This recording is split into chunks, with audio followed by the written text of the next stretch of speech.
Dear students, today I'm going to cover one of the most important question, how we can do stylistic analysis of any novel.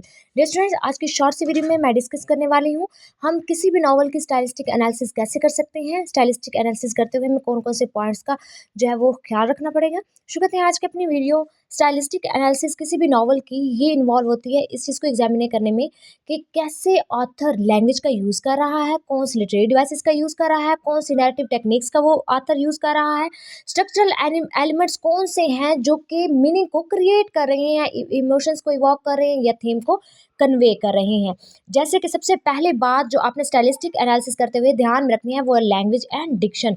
Word choices देखने कि ये जो novel है इसके अंदर जो vocabulary use की गई है इसमें कौन से वर्ड चॉइस किए गए हैं, चूज़ किए गए, जैसे कि फॉर्मल वर्ड्स हैं, इनफॉर्मल हैं, आर्चिक हैं या मॉडर्न वर्ड्स हैं। टोन देखनी है यानी आइडेंटिफाई करना है ओवरऑल टोन कि जो नॉवल की टोन है क्या वो एरोनिक है, ह्यूमरस है या जो नैरेटिव्स है वो कैसे चेंज कर रहा है अपनी टोन को थ्रू आउट द नॉवल। ये चीज़ हमने इसको एनालाइज करना है। सिंटैक्स आपने क्या करना है, सेंटेंस स्ट्रक्चर को एनालाइज करना है कि क्या सेंटेंस जो है ये लॉन्ग है, कम्प्लेक्स है, शॉर्ट है या सिंपल है। इसके अलावा आपने इमेजरी देखने की कि ये देखना है कि जो डिस्क्रिप्टिव लैंग्वेज है ये कौन से सेंसेस को अपील कर रहा है, यानी कौन कौन सी इमेजरी या इमेज इसका जो है वो इमेज का यूज़ किया गया है नॉवल के अंदर। जैसे कि एक नॉवल है द ग्रेट गैट्सबी, जिसे लिखा है स्कॉट फिट्जगेरल्ड ने। ये बेसिकली व्यू डिस्क्रिप्शन जो एक एटमॉस्फेयर ऑफ अ ऑप्यूलेंस जो है वो क्रिएट करते हैं इन सिंपल वर्ड्स के। आपने सबसे पहले लैंग्वेज और डिक्शन देखनी है, यानी वर्ड कैसे चूज़ किया गया है, टोन कौन सा है, सिंटैक्स कौन सा है, इमेजरी एटसेट्रा। देन सेकंड जो स्टेप आपने ध्यान में रखना है वो लिटरेरी डिवाइसेस कि नॉवल के अंदर कौन से टाइप के लिटरेरी डिवाइसेस का यूज़ किया गया, यानी मेटाफर कौन से हैं, सिमिली कौन से यूज़ किया गया है, सिंबलिज्म यूज़ किया गया है या नहीं, एरनी है या नहीं, यानी वर्बल सिचुएशनल या कोई ड्रामेटिक एरनी का यूज़ किया गया है या नहीं, फॉर शेडोइंग यानी आपने हिंट्स देखने हैं, यानी नॉवल के अंदर कोई हिंट्स दिए गए हैं या कोई क्लू हैं, कोई भी इवेंट के बारे में कुछ मतलब कि जो कि बाद में हैपन हो इवेंट्स, इस तरह का कोई क्लू दिया गया है या नहीं। जैसे कि एग्जाम्पल यहाँ पर ग्रेट गैट्सबी के आप एग्जाम्पल दे सकते हैं। इसके बाद नैरेटिव टेक्निक्स को अपने नॉमिनेट करना है, नैरेटिव टेक्निक्स को देखना है स्टाइलिस्टिक एनालिसिस के अंदर, यानी पॉइंट ऑफ व्यू देखने हैं, एनालाइज करना है कि स्टोरी जो है ये फर्स्ट पर्सन है, थर्ड पर्सन है या फिर सेकंड पर्सन है, स्ट्रीम ऑफ कॉन्शियसनेस का यूज़ किया गया है या नहीं, आपने ये देखना है। अगर यूज़ किया गया है कहाँ पर यूज़ किया गया है आपको उस पैराग्राफ का पता होना चाहिए। नैरेटिव चॉइसेस कि नैरेटिव कौन सी है, फर्स्ट जो है वो नरेशन है या फिर सेकंड नरेशन है, डायरेक्ट है या इनडायरेक्ट है, एक्टिव का यूज़ किया गया है या पैसिव का यूज़ किया गया है, सेंटेंस का मतलब कौन से सेंटेंस का यूज़ किया गया है ये आपने चेक करना है नॉवल के अंदर। इसके बाद करेक्टराइजेशन, करेक्टराइजेशन में क्या है, डायलॉग, आपने डायलॉग चेक करने हैं कि किस टाइप के डायलॉग हैं, कि कैसे जो डायलॉग है उसके थ्रू ऑथर जो है वो कैसे डायलॉग का यूज़ करता है, किसी भी करेक्टर के ट्रेट्स और रिलेशनशिप को रिवील करने के लिए कैसे डायलॉग का यूज़ करता है।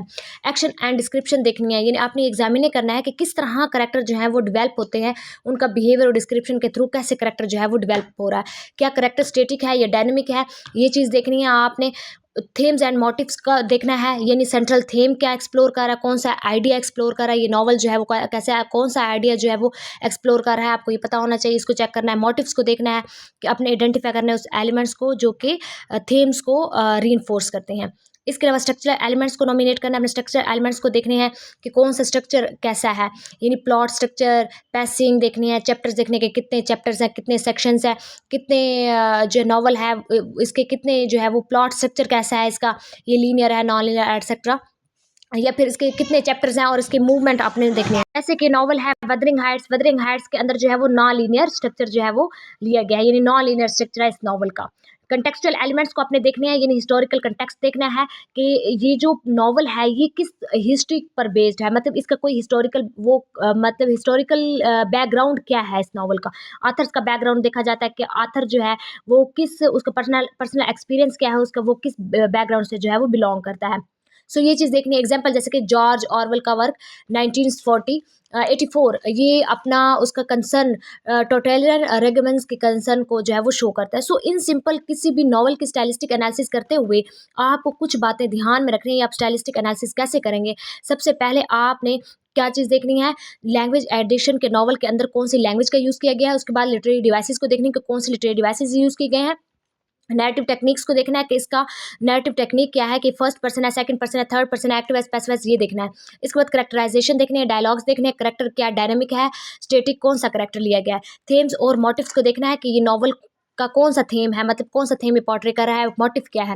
इसके अलावा स्ट्रक्चरल एलिमेंट्स को देखना है कि ये लीनियर है, नॉन लीनियर है, फ्रेगमेंटेड नॉवल है, एटसेट्रा ये। उसके बाद अपने कंटेक्चुअल एलिमेंट्स देखने हैं, यानी हिस्टोरिकल कंटेक्स्ट उसका देखना है नॉवल का, और ऑथर्स का बैकग्राउंड देखना है। सो इस तरीके से आप स्टाइलिस्टिक एनालिसिस करेंगे किसी भी नॉवल की। सो डियर स्टूडेंट्स, ये एक शॉर्ट सी video about how we can do stylistic analysis of any novel. I hope आप लोगों को इस वीडियो से टॉपिक क्लियर हो गया होगा। Thank you for watching my video. अल्लाह हाफिज़।